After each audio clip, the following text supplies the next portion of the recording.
Hi friends, ఈరోజు వచ్చేసి మేము గండిపేట చెరువు చేపలు పట్టడానికి వచ్చినాం. ఇక మా ఫ్రెండ్ గారు ముందు అయితే మొత్తం పిండిలు అన్నీ తెచ్చిండు. మైదా పిండి. బ్రో ఏం పిండి తెచ్చినావు? అది మైదా పిండి, ఆ పిండి, ఈ పిండి. చెప్పు బ్రో. అంటే మన సబ్స్క్రైబ్ గారికి గిట్ట తెలుసుకొని వాళ్ళు కూడా పట్టాలంటే మనకు తెలిసినది వాళ్ళకి చెప్పాలి కదా. పిండి పేరు చెప్తే ఏమైతే సెన్సార్ వేసుకోవాల్సి వస్తుంది, వేసుకోవాల్సి వస్తుంది. కట్ చేసుకో, మ్యూట్ వేసుకుంటా మరి. చెప్పు బ్రో. ఇక అన్న కూడా వచ్చింది ఈరోజు. కెమెరా పెడితే చెప్పానా నువ్వన్నా? హైటెక్ సిటీ నుంచి వచ్చింది మా వాడు. ఇది ఒక పిండి. ఏం పిండి ఇది?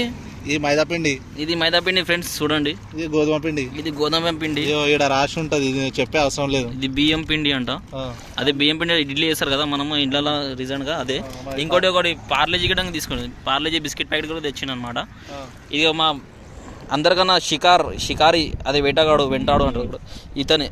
షకీల్ భాయ్, చోటా షకీల్ భాయ్. ఒకసారి హాయ్ చెప్పు మన సబ్స్క్రైబర్స్కి. కిసుపియా. ఇక మేము పడుకున్నాం, ఫుల్ నిద్రలు ఉన్నాం. నడురా బాయ్ ఇటు తెచ్చిండు. ఈయన పేరు ముస్తఫా, జేఎస్పీ పవన్ కళ్యాణ్ పెద్ద ఫ్యాన్ అనమాట. అగో నీళ్ళు ఇద్దరు చెరువులకి పట్టిండు అనమాట. ఇబ్బంది దాకా ఈ చెరువులకి నీళ్ళు తీసుకుని దాంట్లో వేసిండు. గుడ్ వేసినా బ్రో దీంట్లో? గుడ్ వేసినా బ్రో. అలాగ్ బనాలా అంటే తర్వాత వేరే దాంట్లో కలుపుతామని అర్థం. ఈ మొత్తం గండిపేట చెరువు అనమాట. మేము ఇక్కడ గండిపేటలో చేపలు పట్టడానికి వచ్చినాం అనమాట.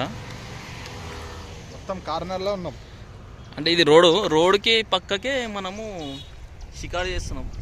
ఇక్కడ బైక్లు అవి పోతున్నాయి కదా, బైక్స్ అవన్నీ చూసి బ్రో నా ఫోన్ నీళ్ళలా పడిపోగలదు. మళ్ళీ కొనుక్కునే పరిస్థితుల్లో లేను నేను. ఒకటే గతి ఉంది ఇది. సరే మీరు ఇద్దరు ముగ్గురు ఒకటేసారి హాయ్ చెప్పండి. Hello brothers.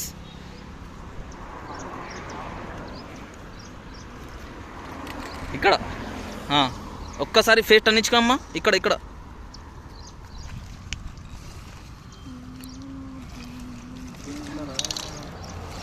ఇల్లే. ఇగో తీస్తున్నారు గాలాలు అవన్నీ తీస్తున్నాం. దీంట్లోకి వెళ్ళి ఏమేమి ఉన్నాయి బ్రో దీంట్లో? ఇగో దీంట్లో చేపలు పడతాయి కదా, పడిన తర్వాత నీళ్ళలో బతుకుండడానికి అది వల అనమాట. దాంట్లో ఇగో ఇది గుచ్చుకున్నాయి. ఇవన్నీ ఇక మెటీరియల్ అన్నీ తీస్తున్నారు అనమాట. ఇప్పుడే అవుతుంది. ఇప్పుడు షికారు అయినాక అది నేను పార్ట్ 2లో పెడతాను మీకు. చూడండి చేపలు ఎంత పెద్దగా ఉన్నాయో.